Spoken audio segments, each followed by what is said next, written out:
4/7 ഹോൾഘാതം 9 ഹരിക്കണം 4/7 ഹോൾഘാതം 2 സമം 4/7 ഹോൾഘാതം 2p കുറയ്ക്കണം 1 ആയാൽ പിയുടെ വില കാണുക.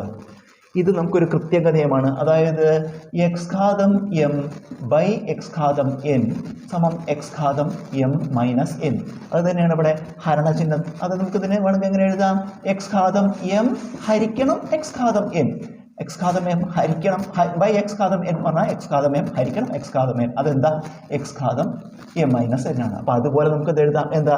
പാദസംഖ്യകൾ തുല്യം ഹരണചിഹ്നം, പാദസംഖ്യകൾ തുല്യം ഹരണചിഹ്നം. അപ്പോൾ ഇവിടെ പാദസംഖ്യകൾ തുല്യം ഹരണചിഹ്നം വരുമ്പോൾ ഈ പാദസംഖ്യ എടുത്ത് എഴുതി. ഇവിടെ എന്താ പാദസംഖ്യ? 4/7. 4/7 എന്നിട്ടോ അതിൻ്റെ കൃതിയായിട്ട് എം എന്ന് എന്നെ കുറച്ചു. ആദ്യത്തേന്ന് രണ്ടാമത്തെ കുറച്ചു. അതുപോലെ ഇവിടെ ആദ്യത്തേന്ന് രണ്ടാമത്തെ കുറയ്ക്കുമ്പോൾ 9 - 2 സമം ഇത് അതുപോലെ എഴുതുക. എന്താ? 4/7 ഘാതം 2p - 1. ഇപ്പോൾ സമത്തിൻ്റെ ഇടതുവശത്തും വലതുവശത്തും പാദസംഖ്യകൾ തുല്യമാണ്. പാദസംഖ്യകൾ ബേസ് ഈക്വൽ ആണ്. സോ എക്സ്പോണൻസ് ഈക്വൽ ആയിരിക്കും, കൃതികൾ തുല്യമായിരിക്കും. ഇവിടെ കൃതി എന്താ? 9 2 കുറച്ച് 7 ആണ്. അപ്പോൾ 7 സമം ഇവിടെ എന്താണ്? 2p - 1. പാദസംഖ്യകൾ തുല്യമായതുകൊണ്ട് കൃതികൾ തുല്യം. 9 2 കുറച്ച് 7 സമം 2p - 1. 7 സമം 2p - 1. p കാണാൻ നമ്മൾ എന്ത് ചെയ്യണം? കുറയ്ക്കണം, 1 ആദ്യം കൂടെ എടുക്കണം. അപ്പോൾ 2p സമം ഇവിടെ എന്തുണ്ട്? 7. ഈ -1 എടുക്കുമ്പോൾ +1. 2p സമം 7 1 8.